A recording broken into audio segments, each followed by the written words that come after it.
অস্থিরতার মধ্যে দিয়ে যাচ্ছে মার্কিন প্রযুক্তি খাত। সংশ্লিষ্ট প্রতিষ্ঠানগুলোর বিরুদ্ধে বারবার আসছে বাজারে একচেটিয়া আধিপত্যের অভিযোগ। এবার সেটি আরও ভয়াবহ রূপ ধারণ করল। প্রযুক্তি খাতের শীর্ষ দুই মার্কিন প্রতিষ্ঠান গুগল ও মেটার বিরুদ্ধে বাজারে অনৈতিকভাবে প্রভাব বিস্তারের অভিযোগ তুলেছে সরকার। 21 এপ্রিল থেকে গুগলের বিরুদ্ধে শুরু হয়েছে রেমেডি ট্রায়াল, যেখানে অভিযোগ গুগল সার্চ ইঞ্জিনে অন্যদের জায়গা দিচ্ছে না, নিজেই সব নিয়ন্ত্রণ করছে।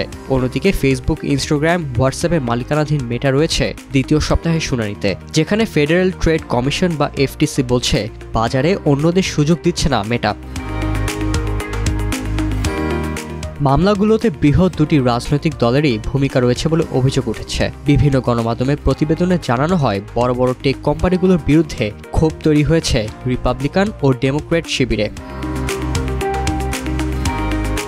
তবে এক অদ্ভুত অবস্থানে আছেন মার্কিন প্রেসিডেন্ট ডোনাল্ড ট্রাম্প। একদিকে বৃহৎ প্রযুক্তি প্রতিষ্ঠানগুলোর বিরুদ্ধে অবস্থান নিয়েছে তার সমর্থকরা, কিন্তু কোম্পানিগুলোর সঙ্গে লেনদেন ও দর কষাকষির মাধ্যমে সুবিধা নিচ্ছেন ট্রাম্প। ট্রাম্পই মেটার বিরুদ্ধে করা মামলার প্রত্যাহারের চেষ্টা চালাচ্ছেন বলে অভিযোগ করছেন তার সমালোচকরা। জানান অন্যায্যভাবে মেটা ও গুগলের মামলায় হস্তক্ষেপ করছেন ট্রাম্প। ভ্যান্ডারবিল্ট বিশ্ববিদ্যালয়ের অধ্যাপক রেবেকা বলছেন, ট্রাম্প এমন প্রেসিডেন্ট যাকে খুশি করলে তিনি আপনার পক্ষে আইনি সিদ্ধান্ত নিতে পারেন। এই সুযোগে গুগল, মেটা সহ বড় বড় কোম্পানিগুলোও ট্রাম্পের সঙ্গে ভালো সম্পর্ক রাখার চেষ্টা করছে।